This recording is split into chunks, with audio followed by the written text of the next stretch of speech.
Good. All right, so I hope everybody had a lovely holiday. Hope you guys got to enjoy some time with your family.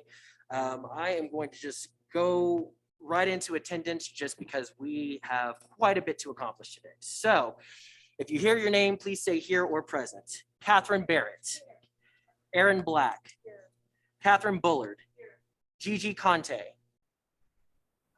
We'll wait for her because I do know that she normally attends virtually. Jonna Drake, Gary Drake, Here. Yep. Tara Hildebrand, Lori Ward, Sarah Mayer, Mike Scholl, Jessica Schneider, Here. Goddard, Patricia Schweiger, Merlin Thompson, Shane Vick, Natalie Walsh. Excellent. So we'll wait on Gigi. If she comes in, I'll put a little check mark by her name. Now, all right. And then as far as agenda review, pretty self-explanatory today. We have a regular call to order. We will have public comment after this. And then we're going to have a sit down with Chief Ticer, ask some questions. And then if we have enough time, which I have a feeling that our questions will bleed into the agenda planning of our of that last item, and it probably will. You know, we do have the agenda planning at the end if we have enough time. With that, I want to go ahead and move for the approval of minutes for meeting 3. Are there any additional changes that anybody feels need to be made to meeting 3? Move to approve. I'll second. Okay, perfect. Those have been approved. All right, for meeting 4, are there any additional changes? What was that? For meeting approval or minutes approval, we don't have to vote, correct? That's correct. You're looking more for objections. You're okay. You're okay. All right. So for meeting 4, are there any additional things that need to be added to the minutes for meeting 4? All right. If there's nothing to add, I motion that we approve the minutes for meeting 4. Great, we have a second. Those have been approved. For the meeting minutes on meeting 5, is there anything else that needs to be added to meeting 5? No? Okay, and we did fix the attendance for Gigi on that one. So if that's the case, then I motion that we approve the minutes for meeting 5. We have a second, it approves. All right, so next we are going to vote on a potential change to meetings being virtual due to COVID-19. I do know that cases are high in the area, so I motion that we move our meetings after this one to an online platform like Zoom. I have a question. Yes. How will we facilitate public comment? Because we could not hear public comment at all when we were remote last week. I will defer to Justine.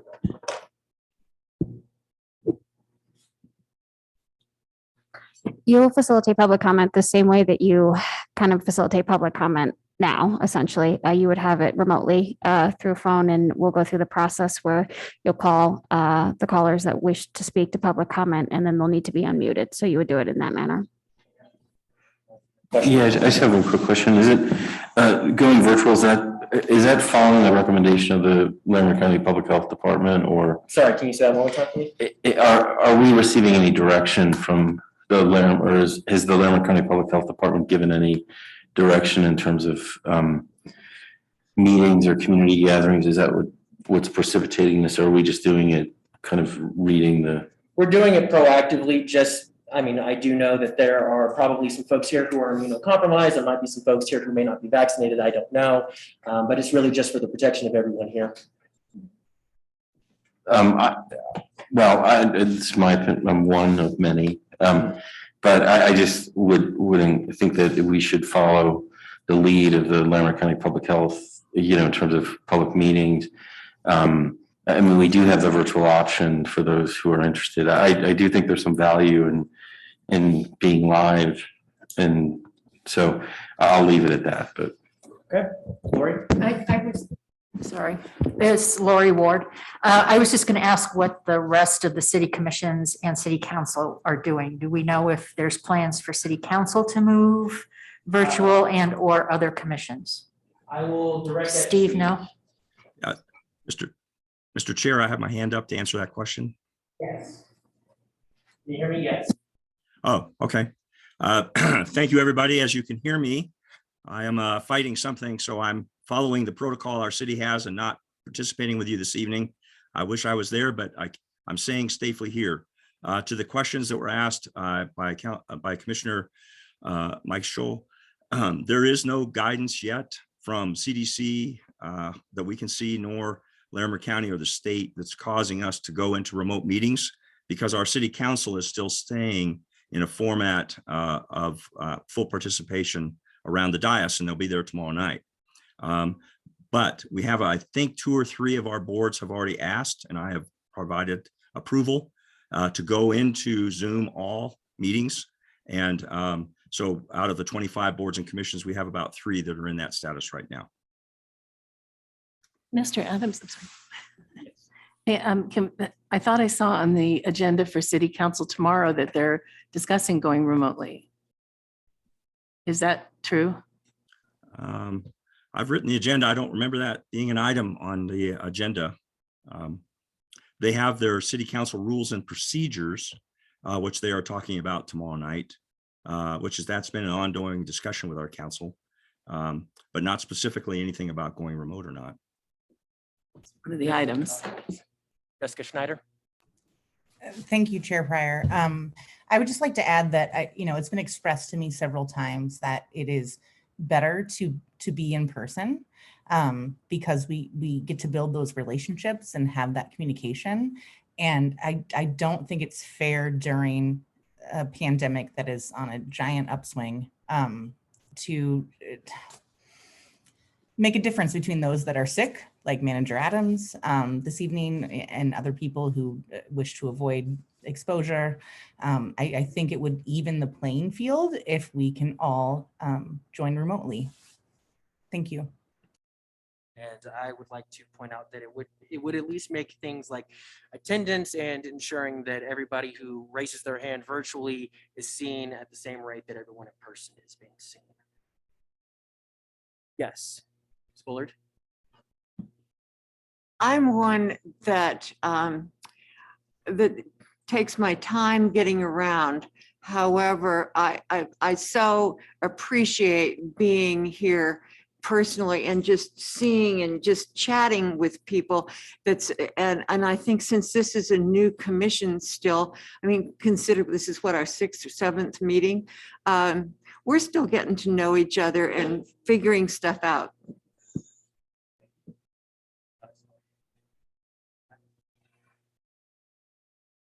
Well, then I say that we move to a vote. So all those in favor of, oh yeah, you're right. Sorry, I motion to move our meetings to an online format. Second, okay. All those in favor of moving the meetings to an online format, please raise your hand. Aye. Right, all those opposed? Opposition is the majority vote, so we will stay in the hybrid format. All right, so that leads us to our next agenda item. Yes. I think you said something. That leads us to our next agenda item, which is public comment. So is there anybody here who has public comment? If no, we do have an email comment that I got in. This is from a Bill Jensen. Dear Commissioners, I have attended several Community Trust Commission meetings when City Attorney Moses Garcia cautioned commissioners to avoid meeting outside of an official meeting. Unofficial meetings are not lawful and they violate the citizens' right to access their government. Recently, at a city council meeting, an irregular recess was called. There was a breakdown in order regarding one councilor's access to speak with Moses Garcia. Moses is not elected nor a city council member. He is employed at the pleasure of city council. Don Overcash motioned for a recess and it carried. Immediately in chambers, city electees began an unlawful meeting which included Moses Garcia. Dark meetings are commonplace in Loveland government, especially via text. Many dark meetings run parallel via text during open council meetings. City council meetings are lawless and disorderly, which resemble a raucous locker room. I implore your commissioners to heed your calling. You must attend these meetings and observe directly your rights and trust recklessly ignored and discarded by your government. It is shameful and not acceptable. Very sincerely, Bill Jensen. Chair, you're going to want to call for a public comment on the phone too. Perfect. Yeah, I was just about to ask. Mhm. Are there any phoning comments? Looks like we have some. Callers, if you'd like to speak, like to make a public comment, please press *9 on your phone or choose the raise your hand feature.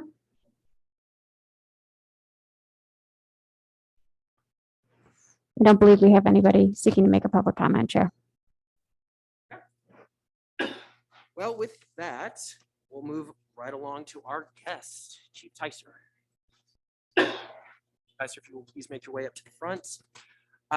And I will ask, I do know that we were told that there was going to be a presentation. Might I ask that for the sake of our time restraints, that we move past the presentation, just go into the questions? Would you be okay with that, sir?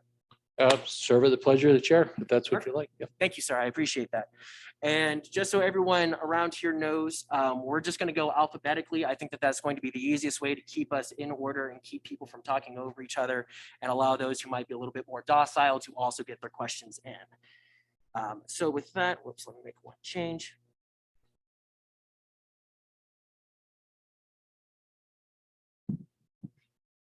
Chief Ticer, would you like to make an opening statement just to introduce yourself to the public? Sure. Thank you, Chair. Good evening, everybody. It's good to see you all in person. I do recognize a few folks and imagine I'll get to know a few of you that I don't know here over the next hour. So my name is Bob Ticer. I'm the Chief of Police here for this fine organization here in our awesome city of Loveland. I've served here as the chief for, this is coming into my 6th year. I've been in law enforcement for 32 years.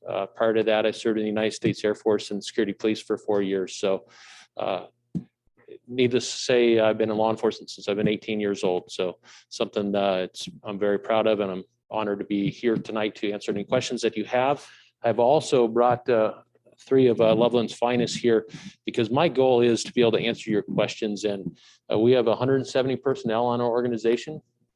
It's very large, very robust, a lot of information, and I'm sure you have a lot of questions. So I want to be able to answer that. So I have my deputy chief here, Eric Stewart here, my right-hand person.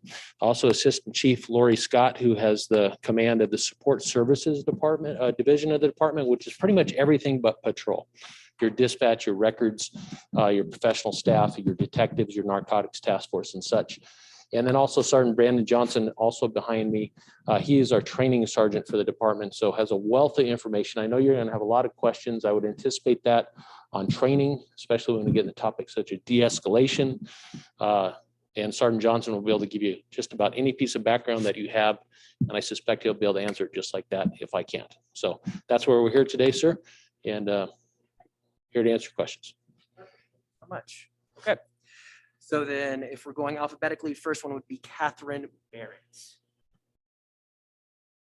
No pressure. Good evening, Chief Ticer. How are you? How are you? Good. I just want to start off by thanking you for your service and for all of the members of the Loveland Police Department. We do value and appreciate everything that you do. Our job is to try to find out more about your processes and procedures so that we can make recommendations to City Council that might be able to help you and to help build trust. So my first question, in your presentation, you did calls for service as one of the statistics that you measured. Officers handled 102,726 calls for service, for example. Is there a difference between a call for service and an officer just being on the street and approaching a citizen? If violence ensues from there, would that be called something other than call for service? Our department tracks a lot of data, a lot of calls for service. So calls for service is a general term that brings in everything a police officer is doing into that category. So we track that on a daily basis, and it's dozens. So for example, a traffic stop, that would be a proactive type of work. Excuse me, just for the notes, is it possible to get the microphone up to your, a little closer to your voice? I don't know if it goes any, I can bend down a little bit here. Or could we, is there another microphone we could bring that's taller? Or Maybe I can hold it. Okay, if that'd be that's- great. Our notes are being captured virtually. Great. Can you hear me on the screen there? Can you hear Jessica? I got a thumbs up. I got a thumbs up. I was looking at my Yes. supervisor there. He gave me a thumbs up. Thank you, Steve. Getting back to the question, I'm sorry, I got distracted there for a minute. Calls for service, those 103,000 that you're referring to they encompass dozens of activities that an officer does, from proactive enforcement, like a traffic stop or a DUI arrest, or they check out on to stop at elementary school and have lunch with school kids. That would be considered a call for service. Something minor like a barking dog, responding to that would be a call for service. Or more serious matters like going to a family fight and handling that incident, that would be for a call for service. Going out and handling a 911 call where they respond to an area to look for whatever that person's calling about, whether they find the call or not, that's a call for service because it's taking up their time. It can be everything that an officer does, whether proactive, on view, or dispatch through our dispatch center where the call comes in from a citizen, or a community member. So it's all of that. Okay, so to clarify, an officer driving around who stops and engages a citizen would be a call for service. Yes, ma'am. That would be a call for service. So if an officer tonight is out here working in town and they have a reason, a need to stop and have a conversation with somebody for whatever, maybe the person flags them down, maybe the person's committing a crime, that's a call for service. Thank you. Also, we do track extra patrols. So we get a lot of information that comes in from our community that says, hey, we have a problem over here, or there's theft in this area at these times. Can you have extra officers in the area? And when we can, we'll send officers over there to check on that. That's a call for service. During the pandemic, when there was so little traffic out there, 20 months ago or so, I remember that when it was really quiet out there. Our officers spent a lot of time on extra patrols going into our supermarkets and our box stores to check in, and those are classified as well. Thank you. Sorry about that. All right. Oops. Can I just make a quick Yeah. point before we go to the next question? We have so many people here and they all have multiple questions, and I'd like to just check with the commission themselves. Is it helpful? There's a lot of background and context, which I want to check to see, is that helpful, or is your interest rather to get more specific, just very concise answers to your specific questions? I have 8 questions. Okay, so it sounds like what I'm hearing is that there's a preference for very specific answers to the specific questions without as much context. Am I getting that right? And okay, Jessica's also, okay, Commissioner. Okay, so that's just our request, just based on time constraints. Very good. Thank you. All right. Next is going to be Aaron Black. Yeah, just one at a time. Great. Thank you for being here. My questions all revolve around the commitments made to the public from your office or yourself during this last year, specifically in the summer of 2021. And the first one is in regards to a commitment made to the public by you was to update and improve use of force review process that will include faster response times and review by an assistant city attorney, as well as City of Loveland Human Resources personnel. And so I just want to follow up with you on that commitment and see where you're at on that. Thank you, Commissioner Black. We've moved our initial review of, you've heard the term Blue Team, which is a software system that we use to input data on use of forces or property damage or cases that need to be reviewed. We've moved that from 30 days to 14 days for supervisors to get that review completed. And yes, we have incorporated an assistant city attorney and our human resources department into that process of reviews, which is an entire chain of command review.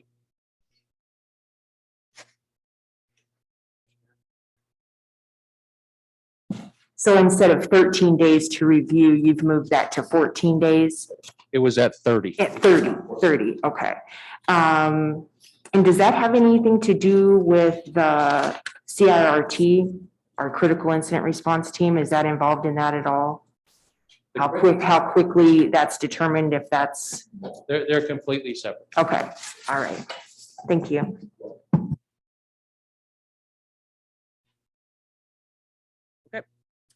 Next, we have Catherine Bullard.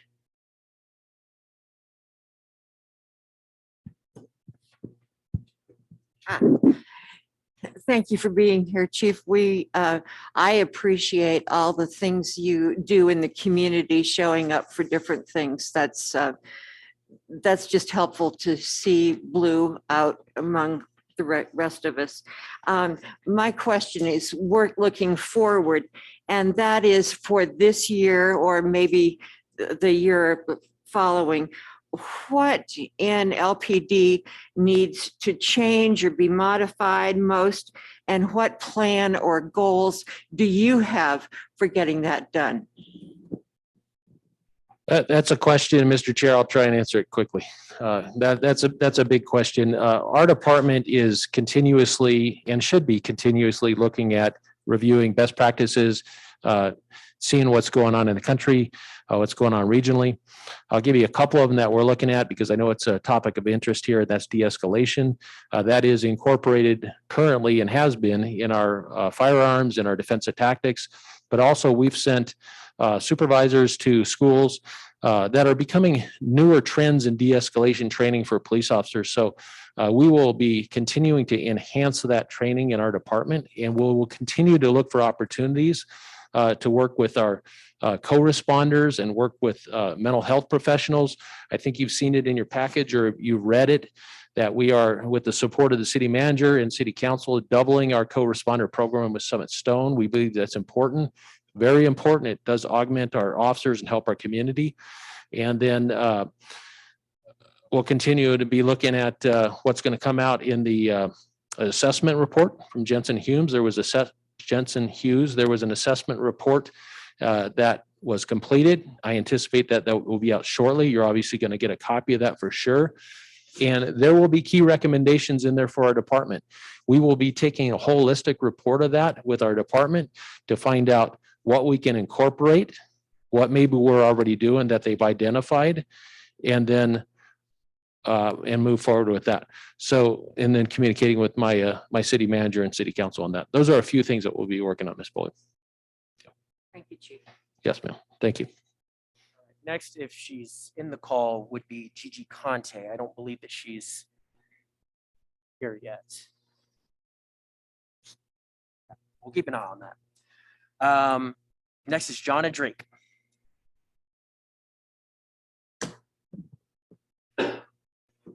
I have no questions at this time.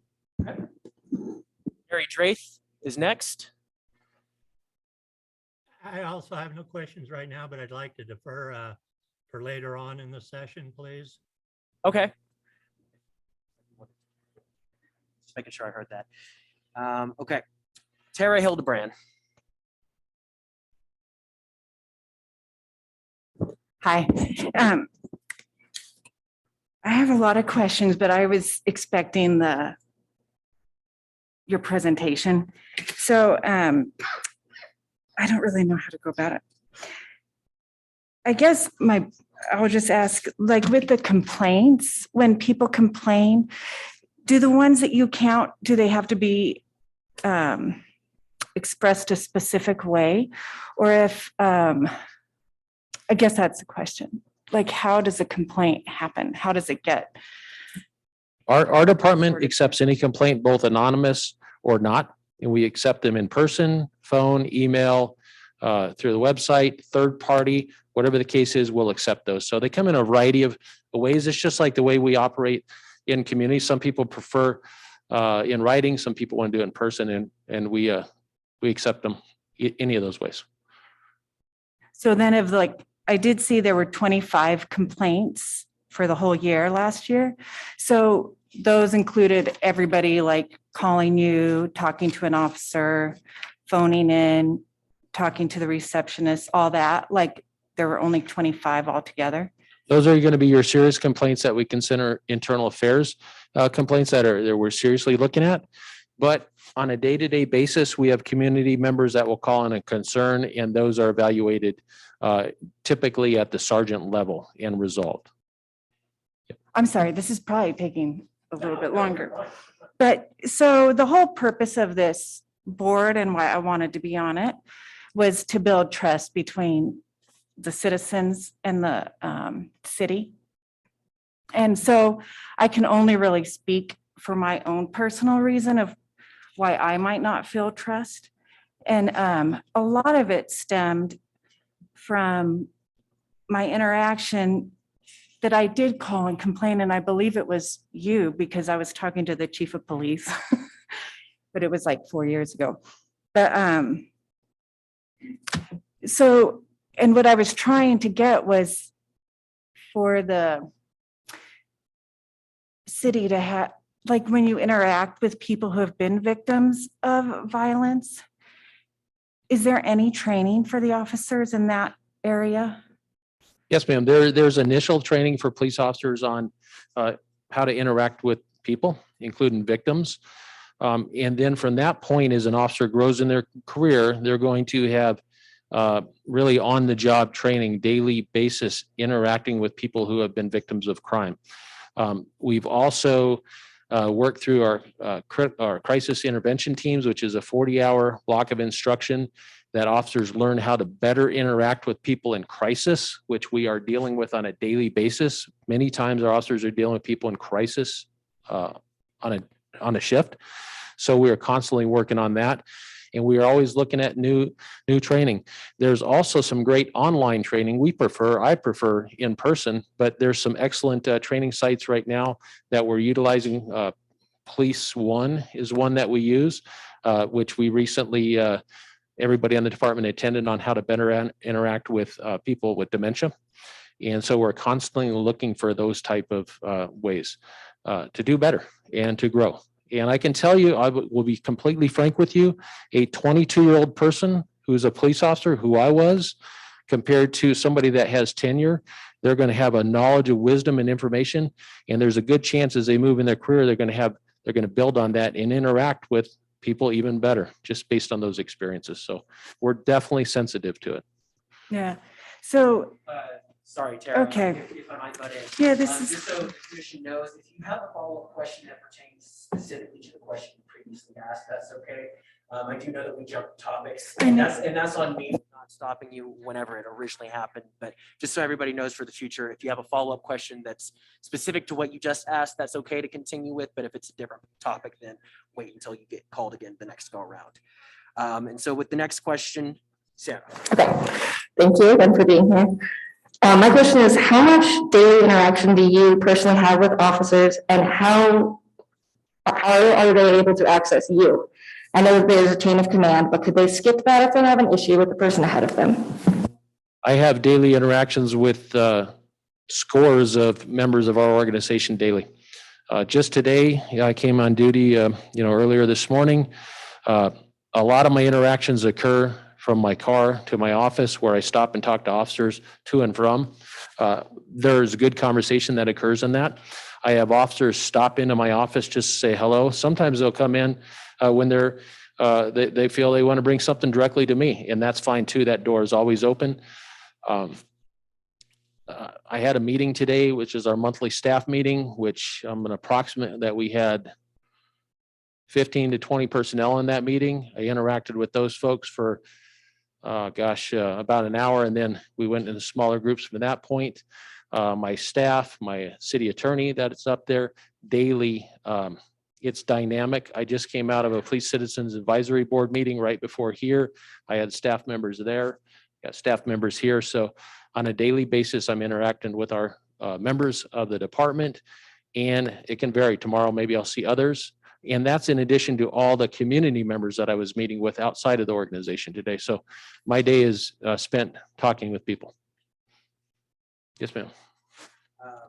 Next in the rotation is myself. So, thank you again for stopping by and coming to speak with us. I appreciate it. And I know that you're probably incredibly busy. So we as a commission do appreciate you for, taking time out of your week. I have kind of a very brief 3-part question, but essentially I'm just wondering, what are the total number of hours involved in training? How many are dedicated to de-escalation, and how many are dedicated to weapons/combat? I'm not entirely sure what the correct term is there, but. Okay. Sergeant Johnson is gonna follow me up on this, but I'm very proud of this man back here in the organization. Colorado Post, you'll hear the word post, Police Officer Standard and Training. That's the certification licensure for police officers in this state. And Sergeant Johnson just sent an email out last week that 100% of our department have met all the 2021 training standards in the state through Post. And that's in addition to all the additional training that we do. So, and that also takes into account the defensive tactics training, which is your, an arm bar, handcuffing, that type of training, which we train on. Everybody that's a sworn police officer, from the chief of police to the brand new police officer, is required to go through that training. I require that no matter what the rank is on our department, we train with our officers. We're there and we train together. So everybody is within that 100% compliance. So that is a priority and a top priority, and it's accomplished. As far as the hours, I'm going to turn that over to Sergeant Johnson to let you know how many hours, and then he's going to follow up with you on your question related to de-escalation and the platform that we have moving forward. Thank you. Sergeant.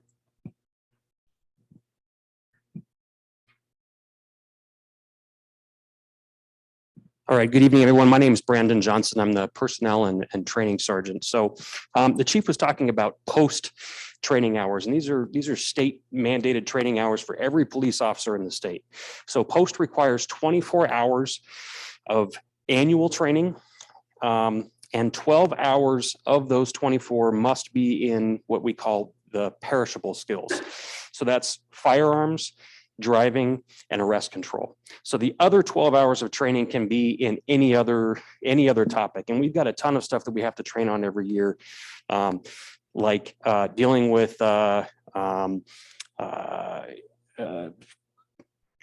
officers on field sobriety techniques and that sort of thing. The state only requires a small amount of de-escalation training. The state requires 2 hours every 5 years. Which obviously is a small amount. Now, what I can tell you that we do at Loveland PD is, as the chief mentioned, we incorporate de-escalation into every one of our into our firearms and arrest control training. I'm sorry, go ahead. I hate to cut you off. So that 24 hours annually, is that for new recruits, like kids that fresh into the academy, or?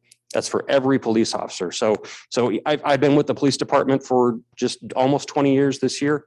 And that's for everybody. So 24 hours is the minimum that post requires. Now we incorporate de-escalation training into all of our skills-based training. So when we do arrest control training, we incorporate a component of de-escalation training into arrest control. And we do that by when we do scenario training. Not every scenario ends with a use of force. Sometimes you might go into a situation and the person is in a protective suit and you don't, there's no force used. So it's kind of hard to extrapolate exactly how many hours we have. Now, this year, I can tell you, this year I talked about the 24 hours of post mandated trainings. We have 41 hours of training scheduled right now for 2022 for our in-service training, which is, as you can tell, nearly double what the state requires. But we have this year identified 3 hours specifically just towards de-escalation. And I mean, I know we want to keep things succinct, so I'd be more than happy to expand on this if you'd like. But last year, the chief mentioned we sent some people to some de-escalation trainings in order to become instructors on that, so we can find something that works for our department and works for our community. We did a 1 hour introduction last year on one of the programs with the intent and the plans this year to expand that to take a deeper dive into de-escalation and to incorporate some additional scenario-based trainings. Gotcha. Thank you. Okay. Next is going to be Mike Scholl. Hey, Chief. Thank you for coming. I appreciate you taking the time. I just have a couple questions related to the complaint. There was a couple slides you gave on the complaints, and unfortunately, as you know, we are often defined not by the many things we do well, but the few exceptions that where we fall down. And I think I want to just kind of dig into that a little bit and kind of understand the process for how you address how complaints kind of are brought forth, how they're addressed, and kind of if you could kind of illuminate on some of the terminology a little bit. So the first kind of question I have is, in terms of the complaints, because you said you do receive complaints or you receive feedback, I think, but at what point does it rise to the threshold of being what you would consider a complaint or where you would engage internal affairs? We have a philosophy on coaching and mentoring with our officers because we're dealing with people. As you can see, over 100,000 calls for service. We interact with the public all day long. So I'll answer your question in a second here.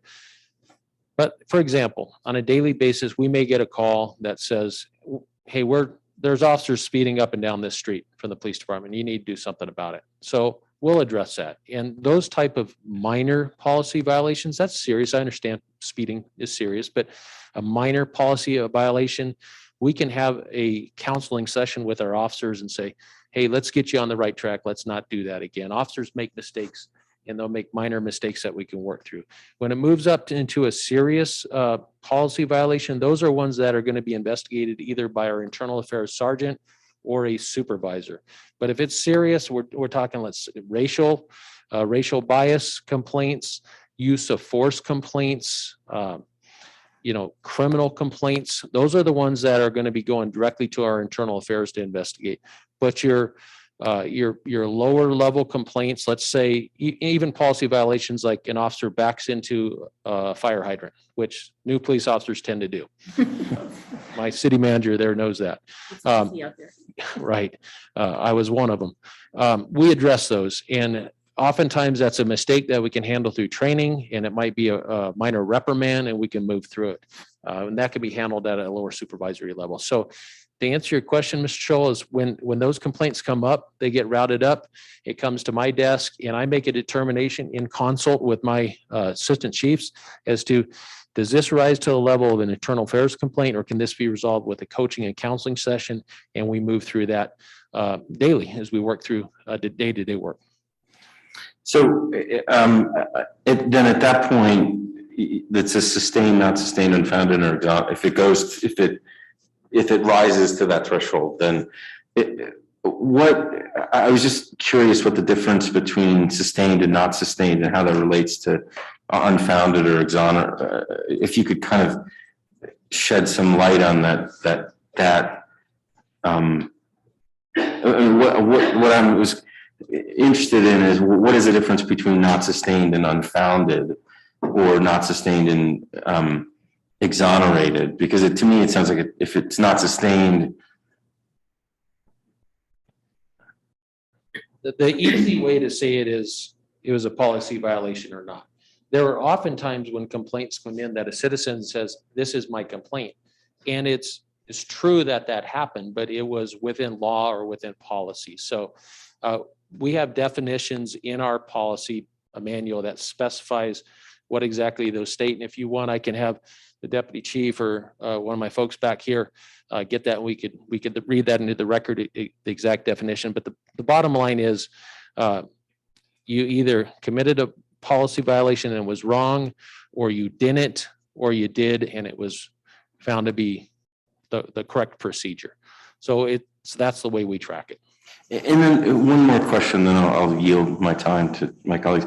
So at the point where you've gone through, a complaint's been filed, you've engaged it, and you've determined with your sergeant, your leadership, that this warrants further investigation, and it's referred to your internal affairs sergeant for further review, and that officer, the internal affairs, determines that it's sustained. There's some I don't know if it's violation has occurred. Then and I'm assuming at that point, then there's some action takes place or some corrective action.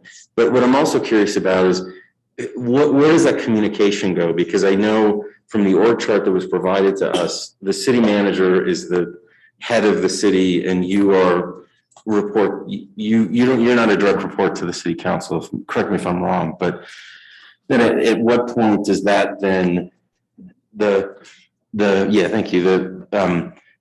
I'm just curious, the communication tree that occurs and that, or does it, or again, is that something that where you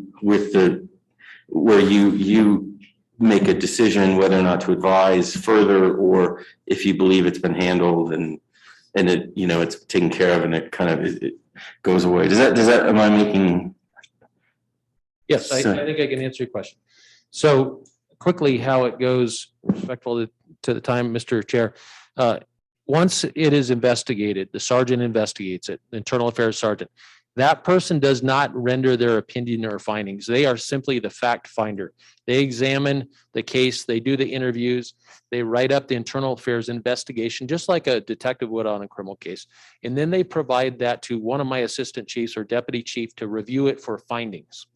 That assistant chief or deputy chief then looks at the entire case file to see if what the findings are for the allegations of policy violation. If there's no policy violation, then it could be unfounded, not sustained, et cetera. If there's a policy violation, then that assistant chief will meet with me and we will consult with our team as to, is it serious? What level of discipline should be enacted, if any? And throughout this whole process, we have a liaison with the city's human resource office that helps us with these decisions, so that when we make a decision that impacts a person, we have the right action. And so that is going on throughout the whole process, is that interaction. And then as far as the org chart, the hiring and firing rest on my shoulders. But when you get into serious discipline, suspensions, firing, I'm in consult with my assistant city attorney, sometimes the city attorney, the city manager, sometimes an HR director, and we all work together so that we do it the right way. So it's a holistic team. Yes, sir. All right. And I know you've had your hand up for a minute now, Jessica. You're next. Thank you, Chair Pryor. And thank you, Chief Tyser, for being here and for answering our questions. A couple of questions I have. How does all of the things that you just addressed, how did that apply to the Karen Garner case?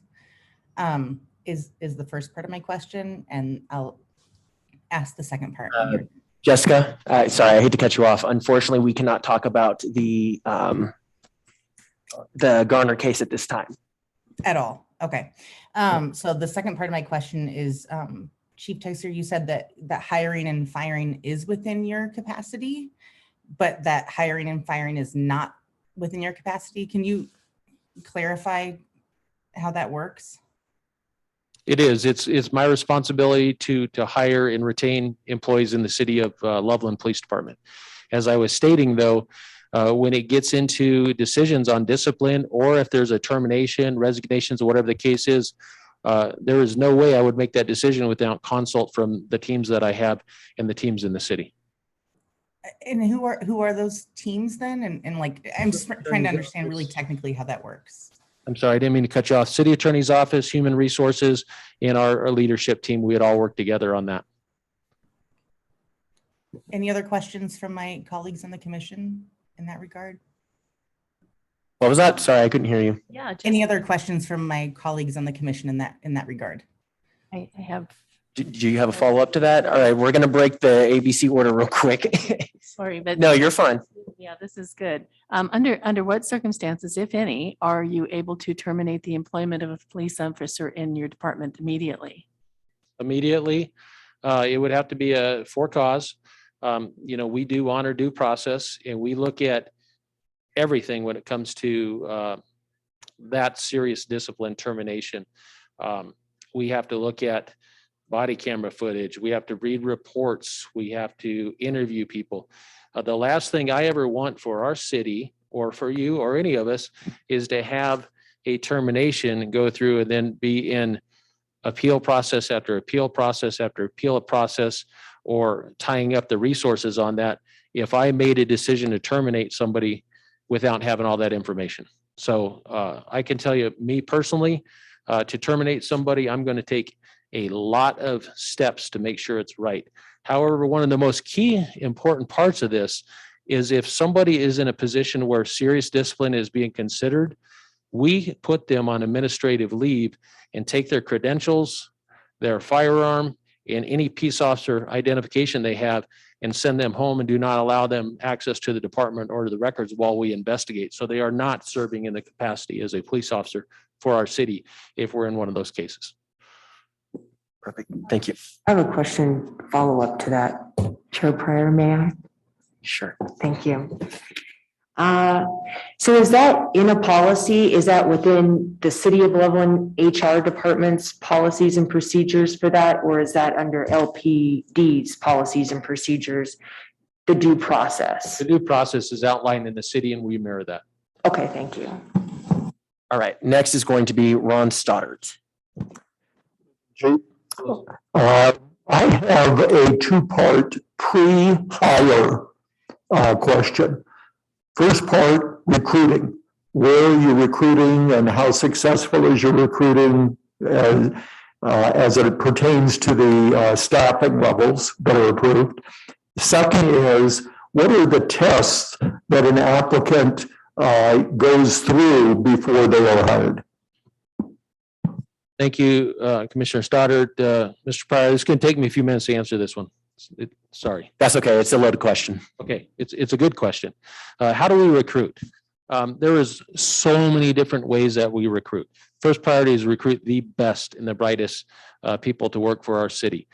We do that through a multitude of websites, national, local, and we get that. We also get word of mouth. We also engage some of our members of the Fraternal Order Police to work with some of their networks, and we try and find those people who are interested in our department. And it is a competitive market. Law enforcement agencies around the country are extremely low staffed and understaffed right now. So it is a very competitive market to find people to work in law enforcement. So we have to engage our recruiting plan, which we have a significant recruiting plan that Sergeant Johnson has. It's multiple pages. It articulates all those steps, and that's available. We can make sure you have that. It's very robust and awesome. And we have to show the candidates what this community is about and what this police department is about. There's approximately 17,000 law enforcement agencies in America, and they're all different. They're similar but different. And we want to find people that want to work here in this climate, in this culture here, so we can retain them and keep them, and they can serve our community. So we have to show who we are and what we do. We have to stay competitive, and our city's been really good at working with those competitive salaries and supporting us with hiring bonuses for certified lateral candidates, which we are now doing. So we're trying to find officers that are already certified. That's one. When I became chief here, that was the only type of police officer that was being hired was already certified police officers. And what I saw at that time, based on my experiences, we were missing a whole good group of people out there who want to be police officers that maybe hadn't had an opportunity to get to the academy yet. So I began hiring mostly college graduates, mostly local, I'll call them kids, young people, all ages, but a lot of very young people, and hiring them, investing in them, paying a salary, and sending them to the police academy, buying into this organization. Chief did that for me when I was 22 years old, and I hold that chief in that department at a very high level. So we've hired more than a dozen police officers that way. As a matter of fact, on Thursday, 3 new officers, or cadets, I should say, they're not sworn officers. We're hiring them Thursday, and they're sending to the police academy. So we're excited about that. It takes time, though. That academy is going to be 4 months long. And then they're going to come out and go through another 4+ months of field training. So it's an extensive process. So we're looking at certified and non-certified, all ages, all genders, all races, all ethnicities, looking for that diverse workforce. But we're looking for solid, ethical people. So what standards do they have to come into? That's set by the state, that they have to be 21 years old. Our department has moved the standards up to they have to have at least 60 college credits. Majority of our officers have college degrees, but we require at least 60 credits. That's not a state mandate. Just to be able to apply. We have very strong and significant background disqualifiers dealing with drugs, arrests, backgrounds, all kinds of things that can cause an officer to, or a candidate to be dismissed prior to even getting to the initial hiring. So they come in, they take a written test. They go through 1 to 2 oral boards. We send background investigators out to their neighborhoods, regardless of where they're at. If they're in another state, we fly police officers to those communities, those states. They do door-to-door background investigations, employment, house visits, all of that to do the background investigations. Sergeant Johnson put one on my desk today. It was that thick by the time it got to me for final review, which entailed all of that.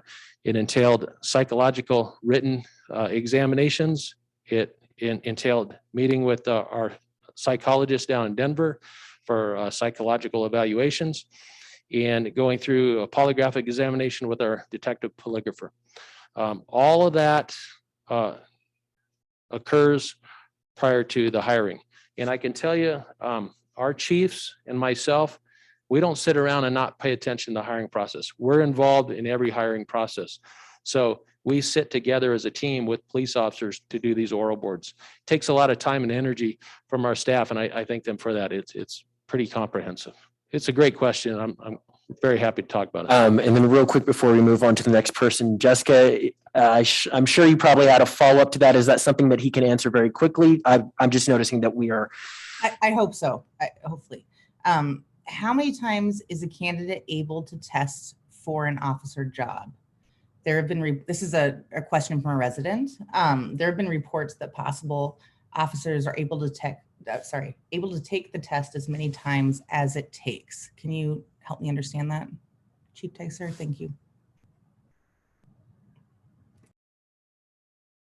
It depends on what portion they may be eliminated in.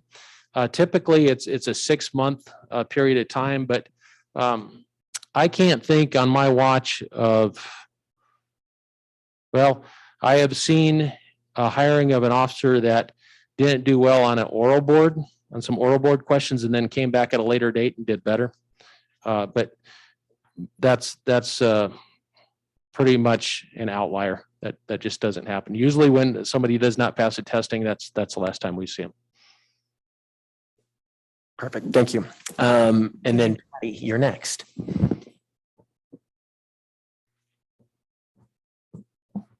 Hello. You had mentioned the psychological eval, the psych eval that is done before a person is hired. Do you see any benefit to having ongoing psych evals as an officer is with the department?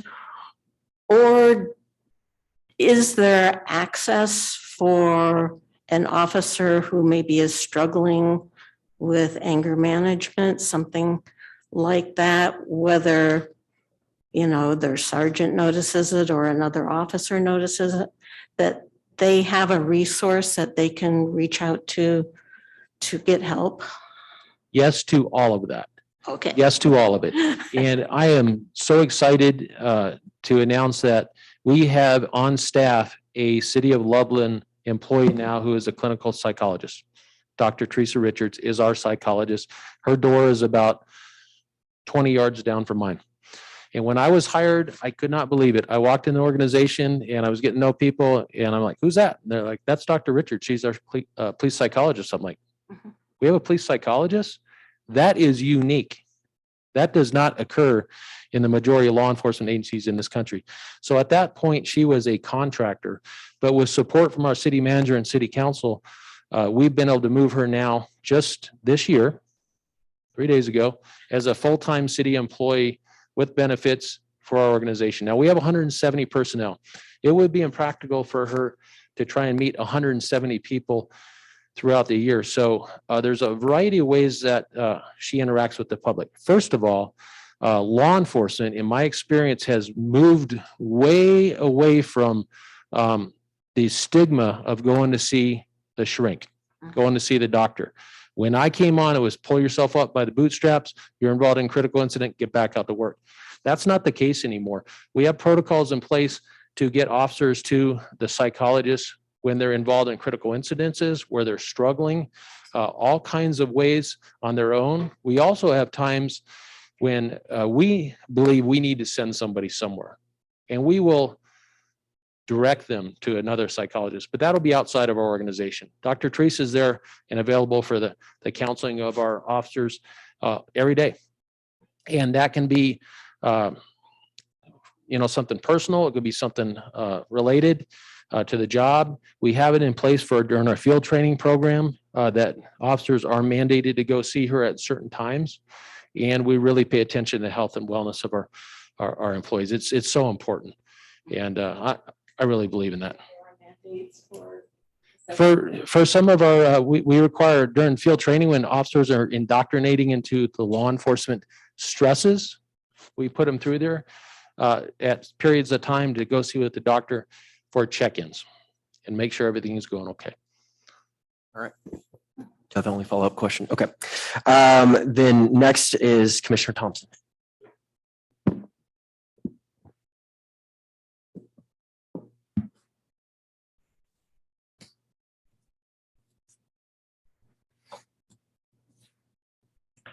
Thank you, Chief, for being here. We really appreciate it. I'm just curious, when an officer pulls someone over and in the first 15 to 30 seconds talking to an individual, is it easy to tell if they have dementia, Alzheimer's, high on drugs, or alcohol?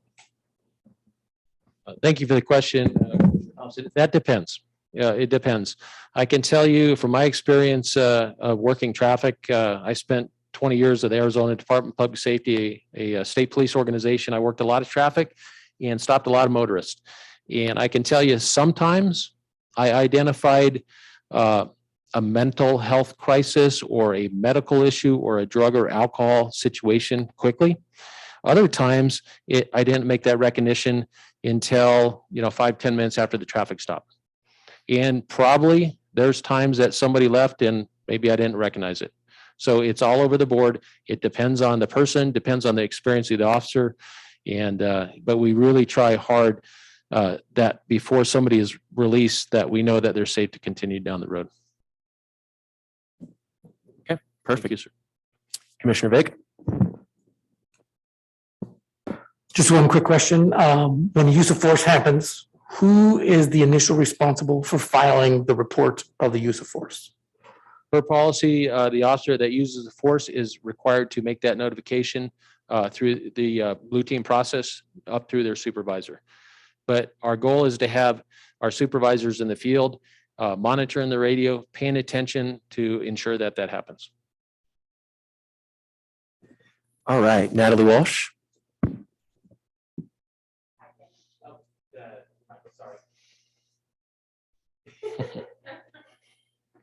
Thank you, Chief, for your time tonight. And I also want to thank Assistant Chief Lori Scott. Your presentation to council was really quite professional and to the point the other week. And I was happy to see that you were there. So my question is not about the people in the force. My question is for you as a manager of a department and whose management will affect the liabilities of the city. So we learned last week about municipal liability versus just, the liabilities that come out of specific behaviors of individuals. And so I'm talking about it in that context and as to you as a department manager. So, policies and procedures there were existing policies and procedures. You mentioned some opportunities to create some new policies and procedures because you've learned by mistake. That's what the Jensen Hughes report will be. And what I'm interested in knowing, in addition to those sources, existing, School of Hard Knocks way of learning, and then the proactive. What do you do as the chief of police to educate yourself and stay current so that the policies and procedures of the department are current? Well, it's very comprehensive. It's a great question. You're right. As the chief of police, I have the responsibility for the organization 24/7. Obviously, I'm not there 24/7, but I rely that we have great leaders, great supervisors, great commanders, and great police officers who will do the right thing. That's not my question, though. Well, I think My question is about creating, I wasn't clear, creating, it's not about the management of the department. Go over to your, it's more business end of your work. Is creating policies and procedures. So, okay, let me make it a two-part question. The first question is, who all is involved in making department policies and procedures, specifically by name and title? And then B, what do those people do to stay current? Because a policy from 1965 would be terribly outdated today. So what do all those people that are involved in, that you're going to tell us who they are, what do all those people do to educate themselves so that you're making good policies and procedures? Right. So to answer your question, we do not have outdated policies from the 1960s. We are nationally accredited police department. Less than 10% of law enforcement agencies in this country are accredited. What that does is ensures that our policies and procedures and practices are to national standards, best practices. We have a accreditation manager who's also a retired lieutenant from a police department in a different state who has significant experience in accreditation. He manages that program, manages outside audits. Is that? His name is Jeff Burgess. And that is his responsibility. Now, who's involved in the development and paying attention that we have policies that are relevant, up to speed, to best practices? That's the entire team that we work on weekly. As a matter of fact, we had 3 policies today that were updated. And that includes my lieutenants, my sergeants, my subject matter experts, our assistant city attorney, our HR persons who help with that. Is a holistic team approach to ensure that we have those things in place and they're regularly measured, monitored, and to the national standards. Is it all within the police department, or is the city leadership involved as well? Assistant city attorney, human resources who are outside of the police department are resources that help us with that. And is the city manager involved? City manager is involved in obviously the supervision of me and the police department. So he's aware and supports our accreditation. I believe that he trusts that our department will maintain those standards. And outside of the organization, when we are assessed every year now on our policies and procedures, and those are by assessors from outside of our state who are seasoned police officials who look at all of that inside and out, write reports, hold us accountable to hundreds of standards. And then every 4 years, I'm in front of the full commission of CALEA to answer questions and make sure that we're doing it the right way. Of what, CALEA? CALEA, that's the acronym for Commission on Accreditation of Law Enforcement Agencies. So with respect, let me understand, I'm just trying to get the lay of the land here. You report to the city manager, right? Yes, He's yes. the only one who evaluates you. Well, I think you're all evaluating me. Well, I think the in community terms- evaluates me. I think the police department I know, evaluates. but I mean, you know what I mean? You know what I mean? He's my direct supervisor. Okay, so, and he is not involved actively in creating the policies and procedures, but he is aware of the fact that other people provide the accreditation, and somebody, I'm not sure who, I guess it's within the department, is telling him that you guys are doing great.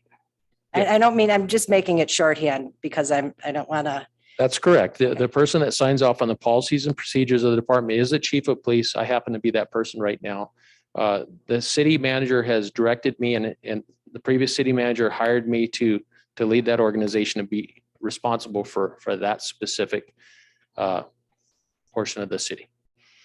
All right. And then Natalie, real quick, we do have a follow-up question from Sarah, and Lori, I promise we'll get to you. I'm so sorry. I appreciate your patience. So quick follow-up on the policies.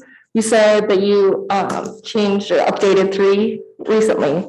So when they're updated, how are the officers trained in the new policy, and then who holds them responsible for ensuring they've learned a change has happened? That's a really good question. There's a software system called Power DMS that we use, and it's a management tool that we use for tracking training and tracking our policies. So, and tracking old policies, new policies. So any policy that comes out, if it's a significant change, we do that in briefings. We do that in some of the training that Sergeant Johnson talked about, or if it's a minor change in a policy, sometimes a wordsmith or something like that, it's just simply signing off on it through that Power DMS. But every policy that is updated, changed, or new to the department is in that software system. So an officer has to go in and read it and sign off on, and then it's tracked and they're held accountable to that policy. Yes, ma'am. All right. And then last but certainly not least, Lori Ward. Thanks. Thank you, Chief Kaiser, for being here tonight and answering our questions. Yes. The beauty of going last is everybody's already asked a lot of my questions. So the only thing I really want to know right now is the Jensen Hughes group did a couple of community forums.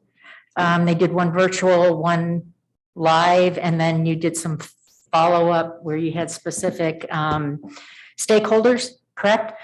I see that kind of as an opportunity to help the department build trust with the citizens. So is there any plan in the future to do that kind of thing? Maybe not through Jensen and Hughes, but through the department or through other city agencies to continue to do that kind of community outreach? Not outreach isn't the word I want, but community forum kind of thing. Yes, thank you for the question, Commissioner Ward. The answer is yes.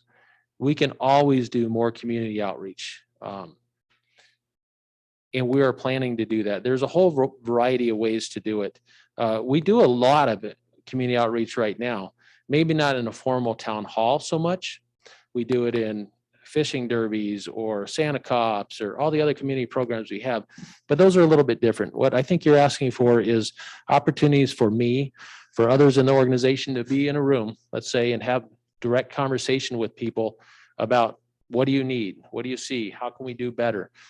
You know, how do we work better? How do we build this trust?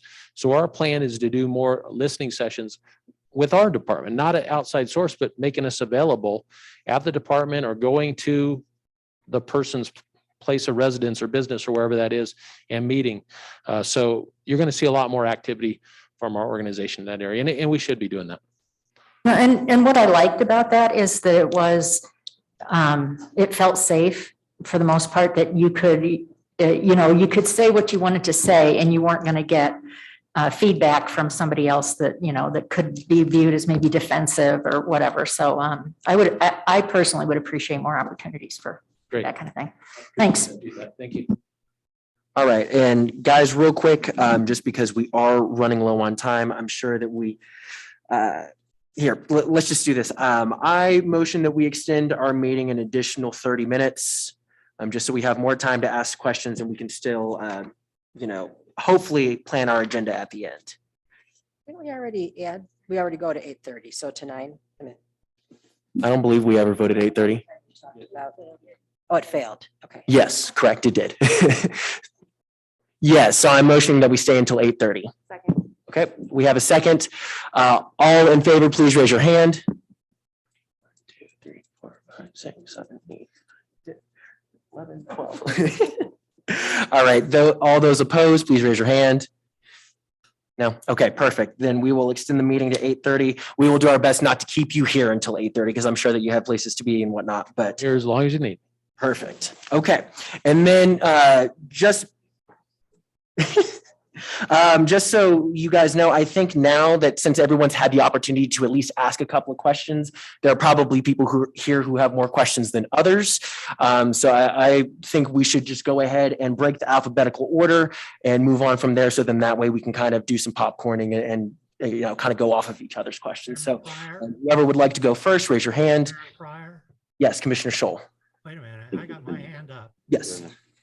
So I just had a couple questions. One was, and again, I want to reiterate that I know unfortunately sometimes we get defined by the exceptions, the few mistakes and not the successes we have over the years. So I don't want it to appear that I'm dwelling on that, but when you go through these processes and you're dealing with these incidents that occur, how does that relate to the Citizens Police Advisory Commission? At what point what role do they play, if any, in providing any oversight or input on any of those actions, on knowing that there's an HR component? But I was curious. Thank you, Mr. Troll. As far as personnel decisions, personnel issues, they're citizens just like you all. Our city policies would prohibit me from sharing specifics of a personnel investigation or gaining their input in that. So they are not involved in the oversight of personnel decisions. What role, I mean, I'm somewhat familiar with, and I'm familiar with their boards and commissions, but what role do they provide with the police department in terms of, can you just kind of like provide a little bit of an overview as to what they do? Yes, I would. The Police Citizens Advisory Board is an advisory board to the city council. So when we have presentations coming before our city council or a new project, like Assistant Chief Scott's presentation on new technology dealing with tasers or body worn cameras or whatever the case is, I present that to our Citizens Advisory Board to get their input and either their thumbs up or thumbs down as to moving it forward to the city council. So that's their primary responsibility, is to be the citizens' ears of listening to what we're doing prior to coming to city council, because city council wants to know what the community thinks. So that's one. Today, we met, they were meeting when I left. One of my other assistant chiefs was still there handling that meeting, so I could be here. We were focusing today on conversation about sharing information in the department. A lot of the dialogue that we're talking about here, so that they could communicate that to the public as to what's going on in the organization, what our philosophies are, what we're working on, where we're moving, what direction we're in. I will tell you, I told them I will share with them the assessment of the department when that comes through. And I'm going to make sure they have that at least a month in advance so they can digest and have that information and then be prepared to give me advice as to what they think about that and how we can move forward. So it's not only there's statutory requirement to advise city council. I want to hear what they have to say to make sure we're on the right path with what we're doing. So those are their primary functions. Thank you. All right, we're going to go Gary, Catherine, then Natalie, and then I'll interject myself after Natalie. Am I up? Gary, is there any way you can speak up a little bit for us? Nope, I'm as loud as we can get. Okay, well then we will be very quiet to hear you. All right. My question is a follow-up or carry on with Commissioner Schneider's question relating to the hiring and firing of the police force personnel. You mentioned you have a team. If you decide that you have an officer that warrants being terminated, you have a team that you go to, which includes the assistant attorney, the HR department, and that. Is there any one person in that chain that can nix a firing? And then have there been any instances where you have been successful in firing a police officer? And are there instances where you have wanted to, but somebody in that chain or the whole process has overridden your desires? Did you get all that, Chief Tyser? I think so. Certainly those people in here who have better hearing than myself, if I didn't hear it right, please let me know. What I heard. I'm sorry, just for the sake of the notes, and I think just clarity here, I think what I heard was questions about when the sort of the serious or immediate firing processes, the question sort of who are the team members, and then also looking at were there anybody who in those teams that had ever intervened and stopped a firing, and then also were there any situations when that process happened and was successful, as in that there weren't any issues raised by the team. Is that what others heard? That's what I heard. And also, was there any time when it chief's issues desires to fire someone was not allowed, say? Thank you. Thank you for the question. The decision to terminate or not terminate rests with me. And has anybody said no or yes? I take advice, I digest that information, and I make the best decision I can based on that. So nobody has said, do not do this or to answer his question, no. That decision, every personnel decision rests with me. But I do support, or I do seek support from the many people that I talked about earlier. Okay, thank you. But you didn't answer the part about, have you fired people and have you wanted to fire people and the team said no? I do believe that he answered that and said that there hasn't been a time, if I'm correct, there hasn't been a time where you've wanted to fire somebody and somebody told you no, correct? Final decisions that I've made as chief of police on personnel have all, the final decision has been with me and has been supported by the city. Okay, thank you. All right, then next we have Catherine. Yeah. And actually, just real quick. Oh, never mind. He took his hand off. We're good. Okay. I feel personally that that your officers need more support when it comes to instances involving people with mental health crises. Wanted to find out, do you consider addiction to drugs and alcohol a mental health crisis? Who, if so, who is called in to help an officer with an interaction with someone like that? And you also mentioned doubling the mental health resources. If I'm not mistaken, that means we went from 2 people to 4 people to support your entire department.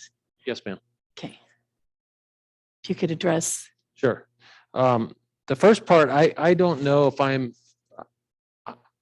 have the qualifications to say if drugs or alcohol is a mental health crisis. I can tell you it's crisis, and that's the way we look at it. That's the way I look at it. Somebody's struggling with mental health crisis or struggling with alcohol or drugs or combinations of all of that. It's a crisis that we are called in to deal with. And it's different from every time. It goes back to similar question on a traffic stop. How do you identify that it's happened quick? It's just different almost every time. So we give our officers the very best tools to be able to identify people in crisis. And frankly, they're dealing with people in crisis all day long, every day. That's when we get 911 calls. It's people in crisis and people who are under the influence or people who are struggling with something mental health related. That's what the officers deal with all day long. They really do. And you're right, 2 mental health co-responders, clinically trained people, and now with the support to get 4 is significant. Frankly, that's a trend in American policing. That is a great trend and moving forward. And I hope there's more and more of that. Is that enough? Of course it's not. Is that where we're at right now? That's where we're at. When somebody's not available in there, we have a crisis mobile team that we can call and they can help engage as well too. But one thing I want to say about the thousands of police officers I've met in my lifetime, they're really good at dealing with people in crisis because that's what they deal with every single day. You're right. Mr. Scholl said, when something happens, we get defined by that as something negative, but our officers every day are handling situations with people in crisis and they're doing a really good job at it because of their experience and their training and the repetitiveness of it day to day.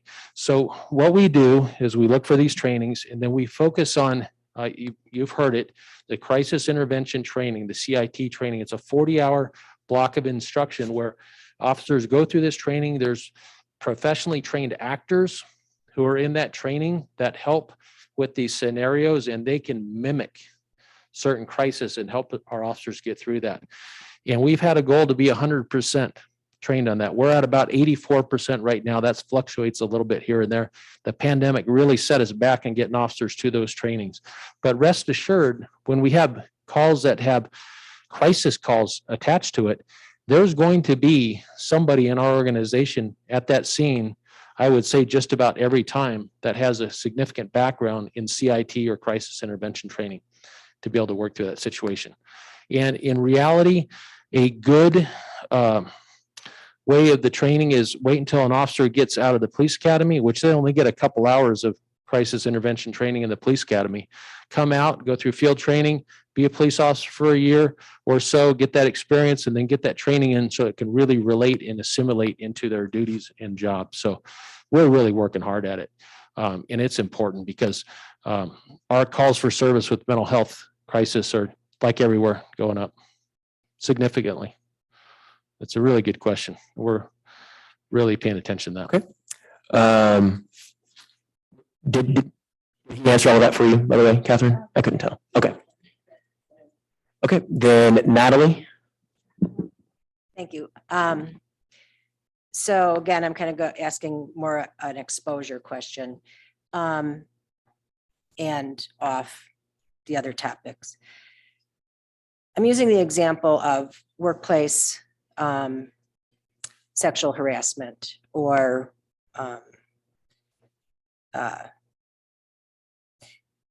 what is your department's policy, or how do you handle when two officers are dating, or if there's perhaps unilateral interest from one officer to another, supervisor issues, stuff like that?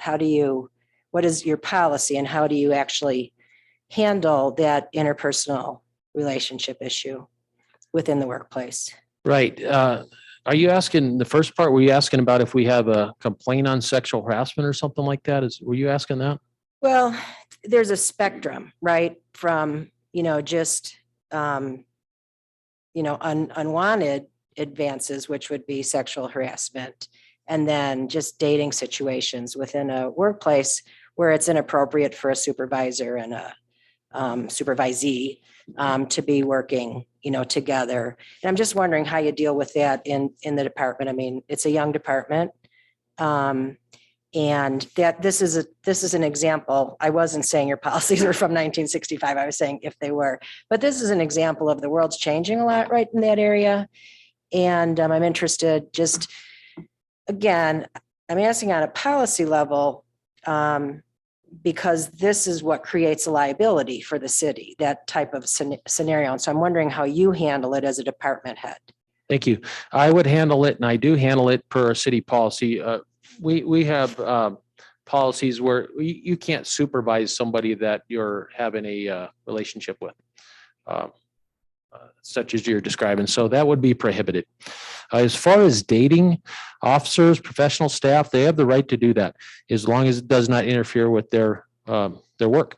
So we honor that. Yeah, sexual harassment, any of that, those are handled through human resources. But how was the first one, the second one sounded the same to me, so I missed. No, only the supervisory subordinate relationship. That would be prohibited by policy, and it would be addressed. The other one is, let's say you have two people of equal work status, same job classification, and they wanted to have a relationship. That's not prohibited, and that's not something that we'd be involved in, or I'd be involved in, unless it became something that caused issues or policy violations within the workplace. And then any sexual harassment, anything like that, would be directed to our human resources. They handle those complaints for the city. Thank you. You're welcome. All right. So just very easy yes or no question. Are there any city officials whom Manager Adams might report to that you have developed a friendship with outside of city government? Yes. Okay. Yes. Aaron? Thank you. Let's see, I want to go back to the commitment to collaborate with city council on ways to expand the co-responder program. So now we're at 4. So does that give us 24/7 help, or does that not yet get us to that point? We're working there. We're in the process of getting those two. So that's forthcoming. That's a partnership with Summit Stone, because they're going to be their employees. They will not be they'll be contracted with, per se. They will not be city employees. So we're working to get those right now. The answer to your second part of the question, no, it won't give us 24/7 coverage. However, we will, as we do right now, even with just the 2, we put them in times where our data is showing we're having the most crises. So 3:00 in the morning on Tuesday night is not a typical time that we could have a crisis then, but that's not the time when we're having it occur most often. So we try and have them out when their calls are going to be there. But no, it won't be a 24/7. That'd be awesome if we did, though. Right. Do you anticipate that being able to fulfill that within this calendar year? Well, no, not in this calendar year. What I would like to do is get these two in there, get us four, see how that's working, keep moving. And then continue to engage with my city manager and city council and see what we can do from there. But I can tell you, talking to the CEO of Summit Stone, he has expressed some comments to me in the past that there is opportunities for some grants out there to fund these type of positions. So maybe we can leverage another funding model out there to bring in more co-responders. That would be wonderful. The second part of that and the reality of it is trying to find those co-responders. It's just like the crisis we're having in hiring police officers in the nation, to find people who will do that job and do it the way we need them to do it. There's not a lot of them out there, but we'll keep working. Thank you. And then to the grant aspect, does LPD or Summit Stone track how that program is diverting from incarceration, instead of, maybe it's de-escalation at incident or going to the ER or detox or potentially a mental health facility versus incarceration? Are those being tracked? Yes, Summit Stone, our co-responders, they did a wonderful presentation there in front of City Council within the last half of the year. And they provided so much of that data that shows the successes. And, hopefully our city, maybe Justine or city manager can find that information and share it with this commission, because that would answer your questions. There's some great successes out there, great successes for getting people connected with the help they need. And then also letting officers get back in the field to handle some of the other duties that they have responsibility for. Thank you. You're welcome.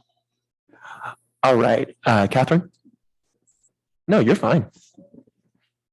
Thank you. I hate that I'm the first person to bring up the dreaded R word, but police reform efforts in across the country have typically included some type of citizen body review board. Would you welcome such a board to take a look at incidences involving use of force? And if not, why not? Well, I welcome citizen input. It's funny. I was coming here today and people are like, "Oh my gosh, sorry you're going there." I'm like, no, this is important. These are important questions.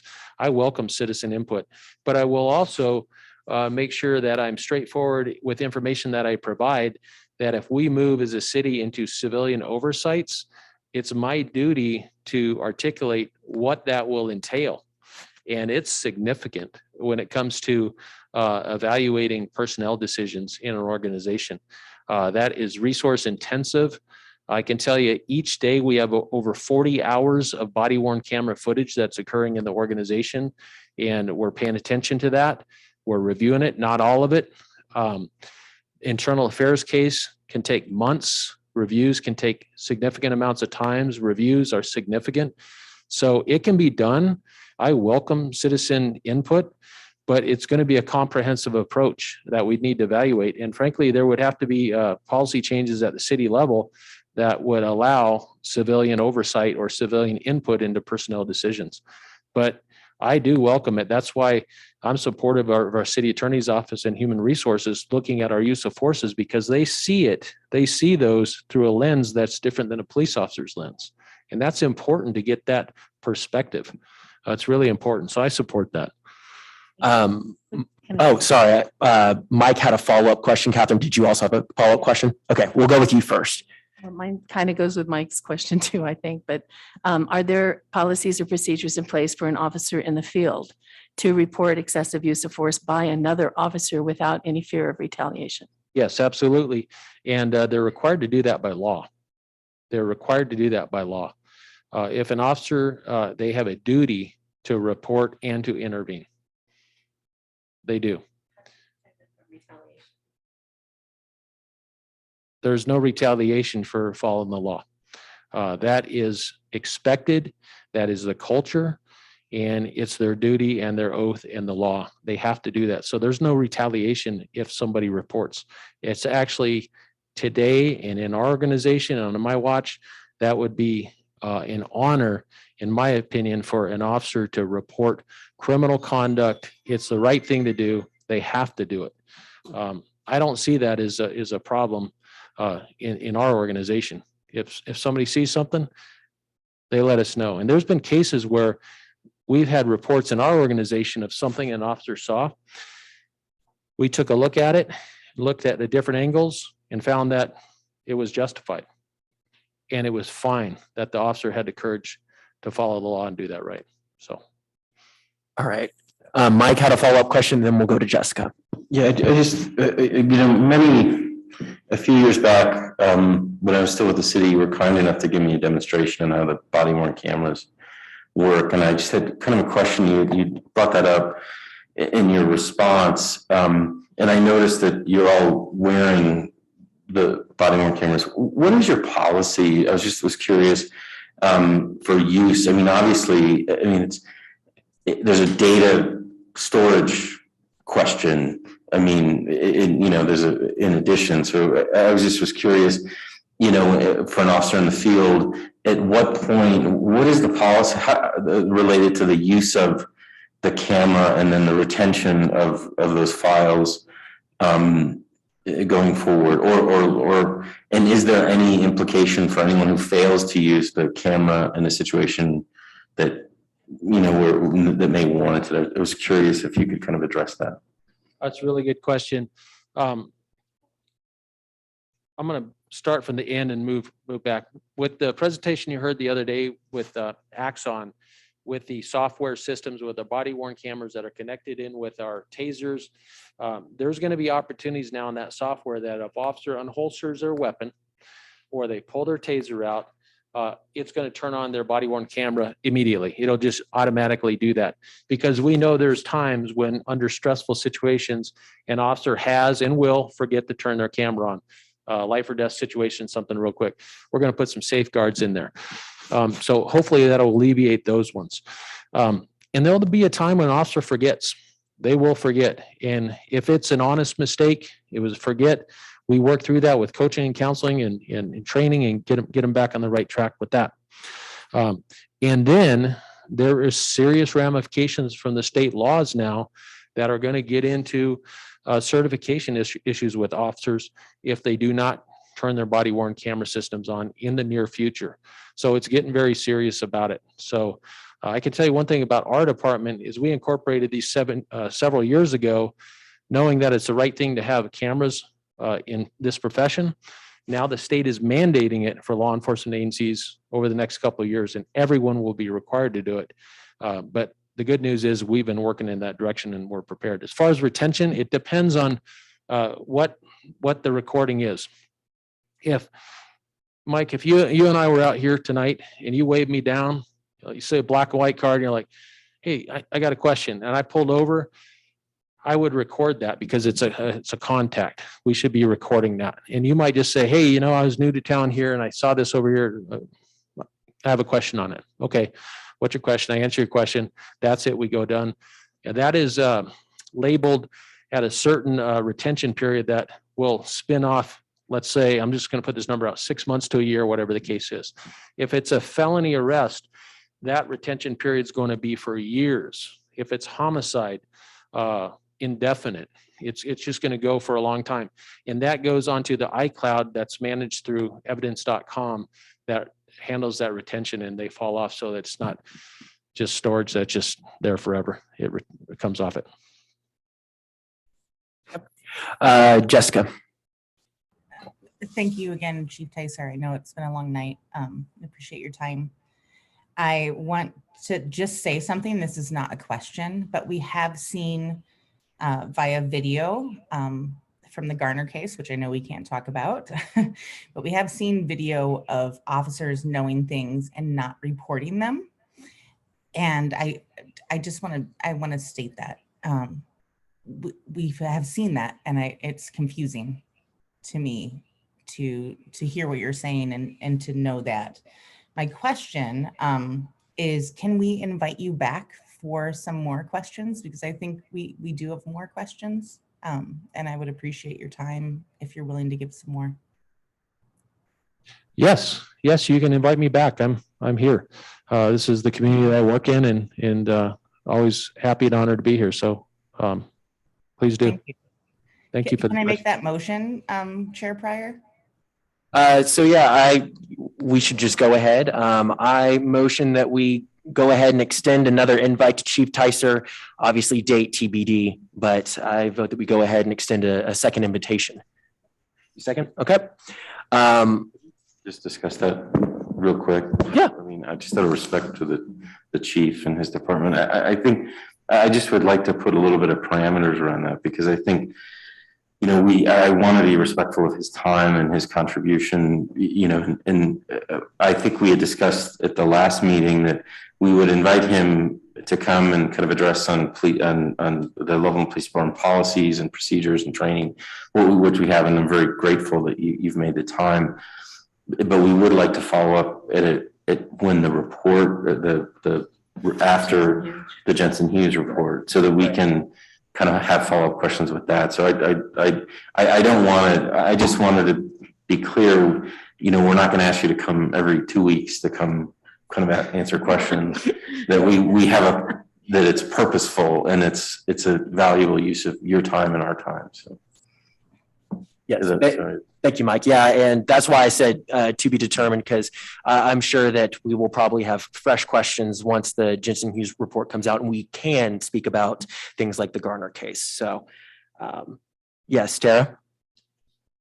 I just had a question because kind of what Mike was talking about. I was under the impression that we'd get a presentation about certain like how the policies go. And I was really curious about the SRO program. But it's hard, at least for me, to come up with one question to get an understanding of how that all works. So I wasn't sure if we invite him back, is it going to be just like this, or were we passing on the?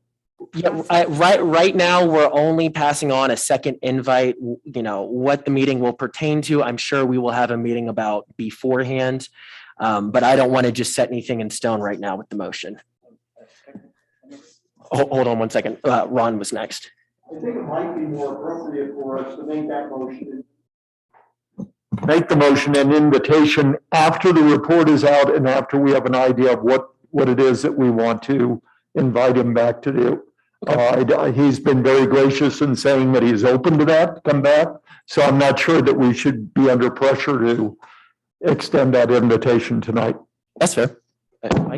I was just going to suggest to Tara's point that if you're open to it, that if we have follow-up written questions that we can, through the city manager, that we could collect through the chair or through our facilitator and just email and just get kind of a written response, if that's okay. I mean, I know there's probably others may have some additional questions, and if we could just kind of email them to the chairman or to Jeff and then just forward them for response, as opposed to kind of invite. I think that might, I don't know if that's acceptable to, but I think it just is a suggestion. Judging by Attorney Garcia's head shake, I assume that is not allowed. Commissioner, Chair Pryor, one of the things that we've talked about is the importance of it coming through the group as a whole and the group approving the questions. The problem is that there are 16 members all peppering the chief with questions. It could overwhelm the system there. Yeah, I was not talking about kind of us sending it to individually. I was saying us aggregating them through the chair or through our facilitator and then submitting those formally as a body to the chief is a follow-up. I mean, maybe we could even have a discussion at the next meeting. I was certainly not suggesting that we all kind of individually send him questions. Okay, well, and I think that Commissioner Scholl, that's a great idea. If you all want to put together a group of questions, and then together as a group, you approve those questions for forwarding to the city manager as a recommendation for him to have the chiefs, answer those. Perfect. Thank you. Okay, so I am going to just go ahead and table this motion for a different time because I liked Ron's idea. You have already said that you're open to the idea of it, and that's really all that we need at this moment in time. And then I would venture to say we have time for about 2 more questions. And so I am going to go with Sarah and then Tara, because I know Tara had some SRO questions. No, you want to wait? Okay, we'll go Sarah and then Aaron. Okay, so I have kind of a more generalized question. I know that in the past year, there have been staffing issues everywhere. And there's been more mental health issues because of staffing issues and other things happening in our world, right? Like more stress. I feel like there's probably a feeling of like less safety for officers in the field because of some other events that have happened also. So how do you deal with morale issues that come up when officers feel unsafe or are overworked? I mean, yes, there's limits to their work, but if there's less staff, they're gonna have more work. So how is that dealt with? And how are they supported? That's a great question. You know, being a police officer is it's a difficult job. It's gotten more difficult. To answer your question, how we do that, we pay attention to morale. My duty and my job is to make sure the officers and our professional staff have every piece of equipment that they can to keep themselves safe. So that's going to be number one. And the city supports us on that with our cars, with our equipment, with our vests, with the support for the body cameras and the tasers and all that. We provide them those resources. We have an opportunity to train at double and more training standards to make sure our officers are safe. So we really work hard at that. As far as morale, we really work hard at sharing community commendations with our officers. And I'm not going to sugarcoat it. Police officers in this country, right or wrong, have felt additional stresses in the last couple of years. We know that. But I can tell you, watching this community, now we're talking about a lot of the negatives tonight, and those need to be talked about. They do for sure. But overwhelmingly in the Loveland Police Department on a day-to-day basis, we have community members peppering our department with thank yous and appreciation of our officers. They get it in the field, we get it in emails, we get it in support, cookies, food, whatever the case is, come in the department. That is happening all day long, every day in the organization. So me as a chief, and my expectation of our officers and our professional staff is when we hear a little thank you come in, it might be a little thank you. We share that with email with the department. We share it and we say, hey, just want to let you know, Mrs. Jones down here said they really appreciated you helping them out the other day or taking the phone call or whatever the case is. And is that going to solve all morale issues? No. But it's the best we can do, and we won't give up in trying to help with that. Engage on our mental health professionals and find the right trainings and try and have some fun at this job too, because it's frankly, it's fun when you can help somebody, and you really can. That's exciting. So it's something that we have to do every day, and even during downtimes, we'll have to do it all the time. So it's a great question. I appreciate your concern on that. All right, Aaron, for the last question. And this goes back to the commitments that you had mentioned earlier in 2021. And that is that assistant city attorney sits within police headquarters to help review all use of forces cases dating back to 2019, as well as use of force cases moving forward. And you did mention that you moved that time up to 14 days. I'm just wondering, can we see the review of that? Were there any procedures or policies not followed that city attorney found with those back to 2019? Well, those are going to be personnel decisions. Anything that's come up that we have concerns with, we investigate it, just like we do complaints. Some of the things we talked about earlier, those are personnel matters. So I'm not planning to share that with the public unless we get a specific CORA request or the courts notify us that we have to provide something on a personnel matter. I can tell you it's been accomplished. The assistant city attorney, we would extensive re-reviews back to 2019, and now moving forward, we're still doing that. So, and the 14 days was for that supervisory review. So we're not able to see if, by looking back at those use of force cases from 2019, if there was any red flags that came up, any cases that should have been handled differently. We're not able to see any numbers as far as data goes. That wouldn't. I don't think so, unless you made a request through CORA, Mr. City Attorney. Am I? And what is CORA? CORA is called an Open Records Act request, but you would not have access to that data. So we as the public wouldn't be able to know if those use of force cases were handled wrongly. We wouldn't be able to know how many. What you would see is the general matrices that you have in here in when we compile our annual reports for for complaints and discipline, how many complaints we had. Because if we did find a policy violation and then opened up an investigation, a complaint investigation, that would be documented in that process and on those tables. But as you can see on there, those tables, we don't have specifics in there for the public. They're just how many complaints we had, how many were sustained, et cetera. And I think that's basically what I would be. That would be in Or there. would just be a number. Did the number change from 2019 use force cases after the assistant city attorney reviewed them? Well, if there was numbers that let's just say, for example, hypothetically, 2019, we found a policy violation that we needed addressed. That would actually be addressed in the 2022 complaint process now. So we would track it this year. In the documentation, it would say it was from that year past, but it would show up as a complaint this year.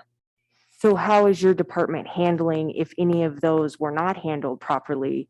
Who's looking into who dropped the ball, when was the ball dropped, and how are we gonna? The same process that we would do any complaint investigation. If we see policy violations or alleged policy violations in there, we would open up an investigation to handle it just like we would if you called in today with a complaint on a police officer. Okay, thank you. You're welcome. Real quick, Natalie, before you get your follow-up question in, Manager Adams, did you have your hand raised, or is that the same hand that's been up for a while? It's the same hand that's been up for a while that hasn't been recognized, but yes, I do have a couple questions and comments. The first one is, we appreciate first Commissioner Black's comments so much because she had done some work on identifying some comments that we stated as a city or the department did. And she said, can we go back and explain those and what has been done in each case? And I know she's asking questions tonight. We view this as a separate presentation, which was on page 28 of our packet tonight, because it's so important and there is a lot of good information that we can share with the group. We are working on a response for each one of the comments we made and what we've done about it since. And I think that some of these things will be captured in that discussion. The second thing, of course, is that you had asked about in a previous meeting to hear and be walked through the blue team process. And so the chief has done a good job of kind of talking at that at a high level, but we also envision another time where the chief will come back, in addition to the one on what was done with the public and the press, will come back and explain and go through with his team the blue team process and how that works. We had viewed those as two separate later following presentations that we're working on right now. Thank you. Okay, then Natalie, if you can make it real brief, because I do think that there are some things that we should probably request before. I know mine was just a clarification of one of Aaron's questions, but thank you, City Manager Adams, for reminding us of those other agenda items, and we look forward to those presentations. So I just want to get this clear in my head as we proceed. And when you guys are reviewing the body cam footage, that's just considered a personnel matter. So it goes into that bucket. And because it involves reviewing an employee activity, there's no other role, so there's no other reason why people would be provided access to it. It seemed like a very big umbrella to call it all personnel matter. Police internal affairs investigation cases are now more open to the public than they have ever. No, I meant the been body cam. before. That's my Well, clarification. that body camera footage would be a part of it would be, because we're using body cameras now, would be part of a investigative file.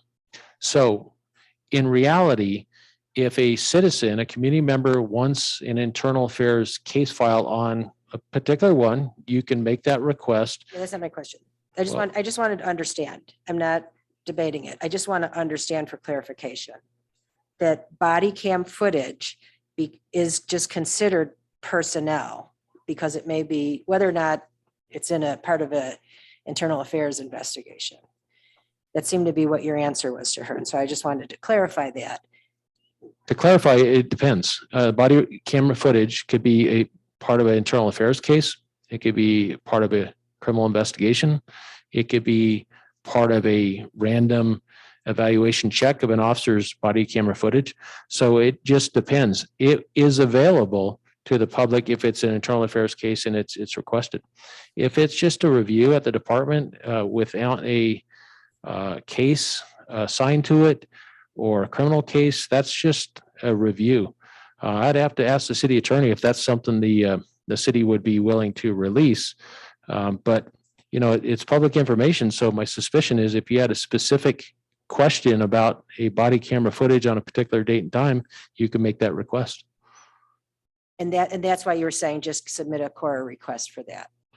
That's what I would recommend. And then is the city policy consistent with providing that to people, or are we gonna get a confidential personnel?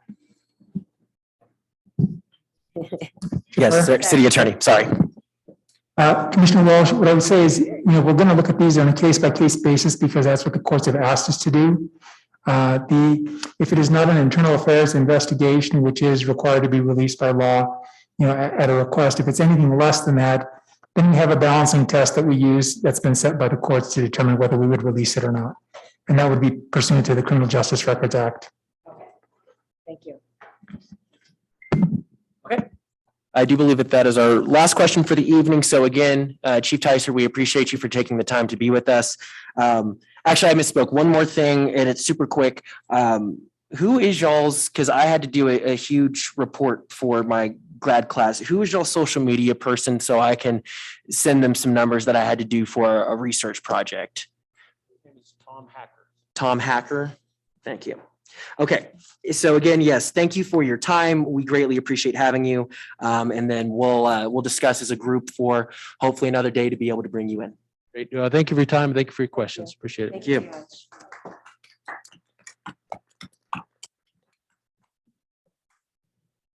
All right, given that we have 8 minutes and I have 5 potential things that we could motion for as far as documents, I think our best bet, just based on the fact that we'll need to talk about the documents and what we want in those, et cetera, we just go ahead and make that a part of the next meeting's agenda.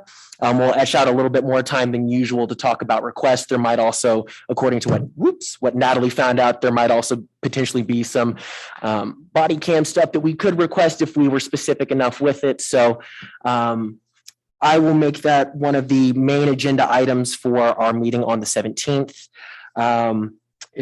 Besides that, is there anything that anyone can think of at the moment to add to the agenda? Yes, Aaron. That would be the meeting we're going to have prior to our report to city council. So I would imagine maybe having a brief discussion on who and what.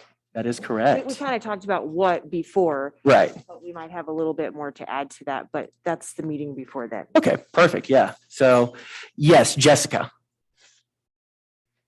Thank you, Chair Pryor. I think we should also talk about Steve Adams' interview with the Trust Commission. Okay. Potentially that could happen on the 17th. Okay. Okay. So yeah, yes, Shane. Just something to think about, and I can do this if the commission would like, but we only saw one level of all this together. And Thompson Valley has a whole other level that we interact with the police department that might be beneficial that I can put together for the commission of how we respond with police officers to mental health, to crisis, to alcohol, to drugs, to dementia type stuff. So something to think about in the future if it's next meeting or they're on something to add to that, because there is a whole other level and layer of first response to these kind of crises. So what I'm hearing is first priority being, what are we going to talk about at the city council meeting? Then we can jump to future interviews. And we can bring up like what Shane mentioned, as well as potentially having an interview with City Manager Adams. And then like we normally do towards the end of our meetings, etch out a little bit of time for some requests. So yes, Tara. Just to get this in there quickly. I had someone from the public ask me if there's any way that they could make an anonymous comment because they want a comment to this board, but they are afraid of retaliation. Yeah, just, well, I will need to How you confirm. would do it anonymously. Yeah, I can confirm with Attorney Garcia, but if they have an email address that doesn't have their name in it, or they know somebody who does, and then they just sign it anonymous down at the bottom, we should be allowed to do that, correct? Chairman Pryor, I think you would have to take a look at each communication, because if there are allegations of criminal conduct, or if there's, slander level, you'd want to take care not to repeat those out loud. So other than that, people can make general comments, but I think not specific as to, individual acts that might, create liability. Yeah, as long as it's not hateful or slanderous, I think we should be okay. Well, if it's just factual, Yeah, considered slanderous by others involved in the incident. But also, reading all the papers we've received about other CTC boards or whatever, they have anonymous calls. So is there ways that we could figure out how those cities are able to do anonymous?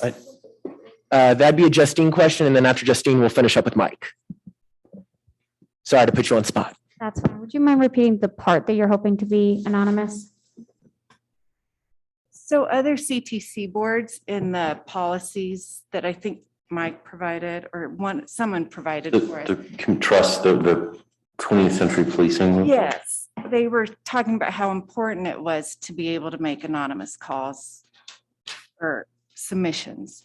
So, but I don't think there's any way that the public can make a submission to us anonymously. So, and I know there are some people in the public who would like to make comments to us, but are afraid for retaliation. So the three methods you have for public comment include the email, phone, or coming to the meeting. Obviously, that being the least amount of anonymity you could have. So with that, I mean, the methods that they use, whether that be an email could be created just for individual purposes. They could call from a number. We don't keep track of the phone numbers that call in for the meeting over on the attendees side.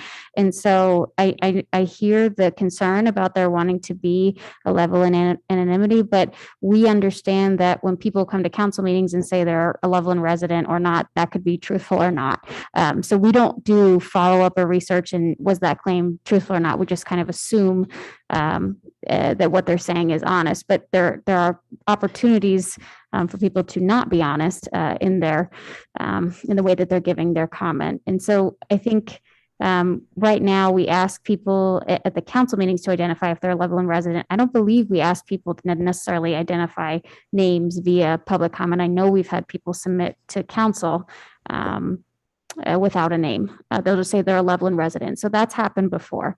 We don't have to disclose anything publicly for the record either. Chair Pryor, can I make a really quick comment? Real quick, I think Mike had a follow-up question as well. Sorry, Mike. No, I just as a. Oh, it's just a clarification. Well, actually, just a potential solution. Because I know it's challenging when you hear things, but I would think that if there's comments that come in anonymous, that it would be, or that comes in through, I would leave it to the judgment of the board members to share those, that they share that under their seat, I guess, and use their best judgment.